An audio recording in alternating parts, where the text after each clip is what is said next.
Hello. This is part of my purging work. So, if you would like a little story time, like to know how this eclipse is hitting me, what lesson I've learned, I'm a Leo rising.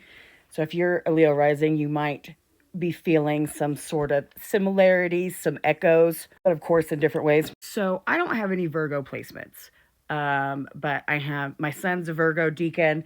Um, I have a lot of Virgo degrees. So this eclipse season for us is the second and eighth house, which is the access of ownership. Second house gets called money a lot. It's your money.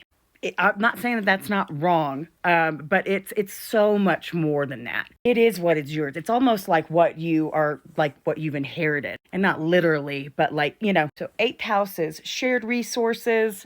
That's a lot of times people call that the house of other money. Not wrong, but again, it's more. And my big thing in my time of being an astrologer, if I've worked with someone that has the eclipses in their second and eighth house, I'm like, oh, this is the access of like worth and value. And I always tell people, I'm like, if you don't know what is yours, or if you don't know what you stand for or believe in, if you don't understand your value, that's why people are scared of the eighth house. Because if you're not anchored in the second, what happens, or what can happen a lot of the time, is people will tell you what your value is. And, they're always fucking wrong. They're always getting a deal, right? You can't show up to the table unless you know what you're bringing. You know how much it's worth, or else someone could easily manipulate you to think that you don't have that. You're not worth that.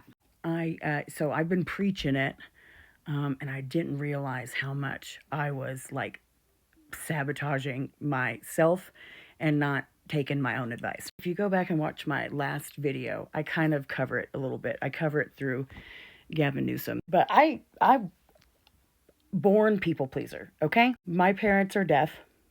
My sister and I are hearing. So that made things, a little bit different, especially in the 70s and 80s. Like both of my mom and dad's parents thought that like they shouldn't have kids and they couldn't live alone. My poor dad, he's an excellent carpenter, woodsman, Jesus. And they asked him to rebuild their little garage into a guest cottage when he was young. This was like before college. And he built the cutest little cottage. And then they were like, here you go. This is where you can live. And he was like, all my other brothers got like you guys paid for their college and got them a car. I want to do that. I want to go. No. It's not like, they didn't believe in him or didn't love him, but very much wanted to protect and just didn't trust the world. So my sister and I had to be the voices for our parents a lot, and they're people pleasers. So it really just bled through. I did not know that everyone I didn't know what boundaries were. I did not know what boundaries were at all. One time my dad was fighting really bad with his brother, and I called one of my older cousins, not the niece of my uncle that my dad was fighting with. And I was like, can you help me? Like I am in the middle here. I don't understand what's going on. Can your dad intervene? And she was like, no, it's not our business. And then she was also like, Kyla, you don't have to do that either. She was like, they're grown men and they're brothers. And I remember just being like, and I know this sounds dumb, but like, you can just like not do what someone tells or asks of you, like, especially your parents. I never knew that. I thought all of us were uncomfortable. I thought all of us, I thought everyone felt like me.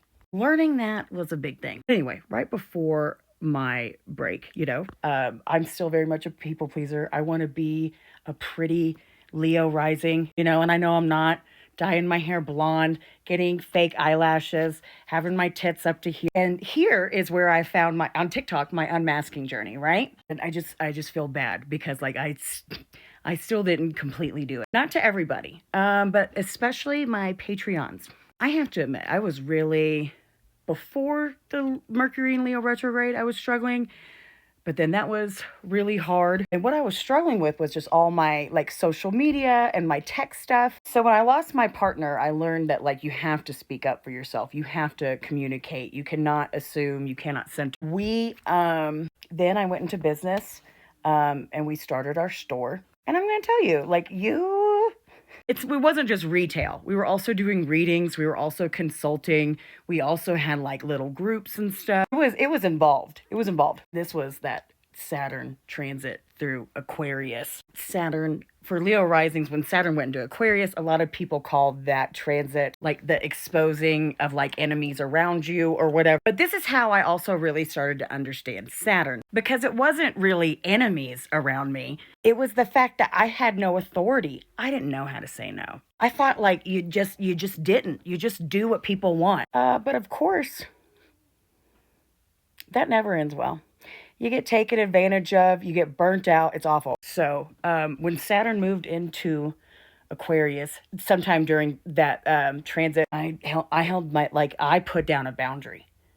And at the time, I didn't understand why, everyone was so mad at me, but they had never seen that before. So they took offense to it, right? It makes so much sense now. But I didn't get it.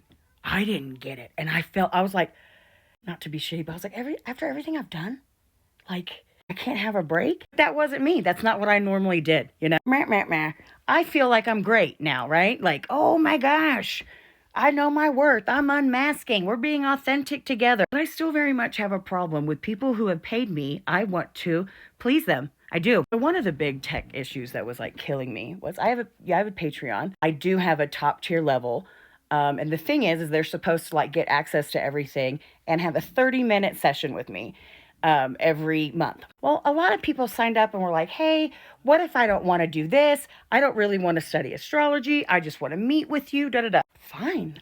Okay, I'll do whatever. But yeah, at one point, like, I was still meeting with some people just fine. They knew where to get the Zoom link. They got it, no issue. Others didn't, and I didn't understand why. It's like constant, like, what is going on? And there are still some things I don't understand, because some people just did not get the link. We trying to fix that or make that up, Anyway, kind of long story short, like Sean showed me some things. I need someone that wants to protect me, because God damn it, I don't know how to do it myself. I was like, what about, like, we're looking at people, and Sean had he had all the hours I had spent with them added up, all the charts I had ran for them. I think I say in the $88 ones, I'll do like 3 or 4 charts for you, but then I want you to start doing your own, because the idea was to teach astrology. So Sean kind of yelled at me. He's like, why are some of your people getting an hour or even more? And I'm like, well, they don't take the other stuff, so I have to make up. And he was like, no, you offer what you offer for a reason. It's what we can do. And I just didn't think it was that big a deal to tell Sean, like, hey, this person wants to just talk to me for an hour. I'm not doing this. And I should have, but I didn't know. I just kind of assumed it wouldn't be a big deal. Sean's right. It is a big deal. It was, I was trying to do my best to serve in all the ways. Sean's like, this is why we say what you'll offer, and that needs to be it. He was like, you're still people pleasing your clients. Yeah, he showed me how many hours I had spent, and he showed me how many charts I did for some people. One person, I did 7 charts within 2 months, and then did like a whole bunch of synastries. I've done astrocartography. I just do whatever I'm asked, and I am sorry, because that's what fucked everything up. Me trying to please and be like, oh, okay, I'm autistic. I love you all. I really do. But talking's hard for me. Communication can be hard. It's tiring. It's not you guys. That's me. So sometimes I pull back and I'm really quiet, especially when I don't know what's going on and I don't know what to say. Gemini Chiron. If I don't know it, I don't say it. Anyway, long story short, I'm so sorry, because Sean is so right.